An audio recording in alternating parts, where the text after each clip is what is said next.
Okay, I want you to see the phalanx of police we have along the row here.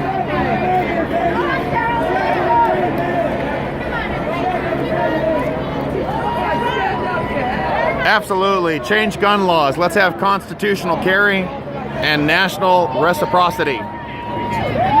Absolutely, let's pass gun legislation. Legislation which expands and protects the Second Amendment.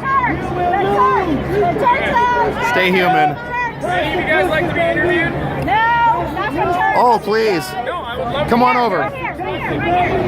Right over here, buddy. All right. Sure, what's up? All right, first of all, before we get Now, started, I just want to make sure, what is this? Has Cenk finally acknowledged that the Armenian genocide actually happened? yes.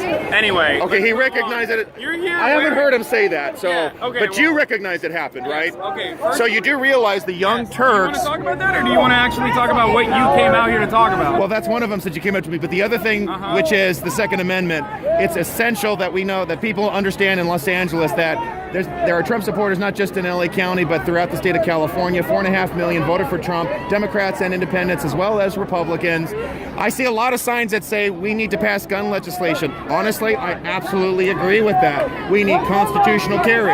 People shouldn't have to get a permit or seek out a permit and have to go through this lengthy process to exercise a fundamental Second Amendment right. We also need national reciprocity. A bill passed in the House, H.R. 38, and unfortunately, the U.S. Senate is still sitting on it. We have people on both sides of the aisle that are still part of the swamp that think, you know, some people can have firearms, but the idea of the ordinary man being able to exercise his Second Amendment rights is somehow weird or antiquated or unethical. Are you familiar with any of the tenets of the March for Our Lives movement? Are you familiar with the fact that one of the 5 main positions that they have is that they don't want to take away your guns, but they actually want to make sure that it's difficult for certain people that shouldn't have guns to not have guns? What do you say to that? Okay, some of these are noteworthy. Some of these are noteworthy policies, perhaps, but the truth is, we've got people who have still gotten firearms who have passed every single background check.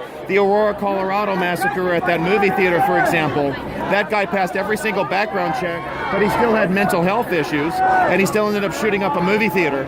Ultimately, we need to ensure that law-abiding, sound and sane individuals are able to carry and exercise their Second Amendment right to protect communities.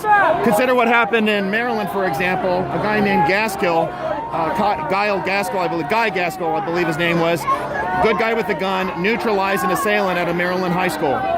You understand that the good guy with a gun situation more often than not, I mean, it's for every instance of a good guy potentially stopping a bad guy with a gun, there are almost 30 different instances of someone accidentally shooting themselves, and that it is a myth that's been debunked a million times over. No, it hasn't. And it's largely an NRA talking point that there are millions of cases. And I've seen Cenk, these are talking points that he has trotted out over and over again. Steven Crowder debunked every single one of them with evidence. So you have a problem with Steve. Why? Because he's willing to think for himself and he actually provides evidence. Just because you don't like I'm talking to you, I don't like everything about what Cenk talked about. I do agree the Democratic Party is inherently corrupt, and Cenk talked about that at length at the last Politicon rally. Just because there's a source that is left of center doesn't mean I automatically debunk it. You shouldn't do that if a source is right of center either. Well, that's precisely why I'm here talking to you. Okay, so why did you laugh when I mentioned Steve Crowder? Oh, because I don't appreciate Steve Crowder. Doesn't matter whether you appreciate him or not. If Steve Crowder says 2 + 2 = 4, it's still true, even if you don't like Steve Crowder. I understand. So you have to you got to show some journalistic integrity. Anyway, we don't need to talk about Steve Crowder any further. Now you don't want to talk about him. Okay. No, I'm saying like we have to go and cover the rest of the march. But hey, nice to meet you. What's your name? Thanks for talking to us, Hassan. Hassan. Okay. Yeah. So you agree that the Armenian genocide happened, but we're still waiting for Cenk to acknowledge that it happened. 1.5 million people were killed by the Young Turks. That was the name of the group that slaughtered 1.5 million Armenians. They wanted to wipe them out. He acknowledges it, but I'm still waiting for Cenk to acknowledge it. Nice.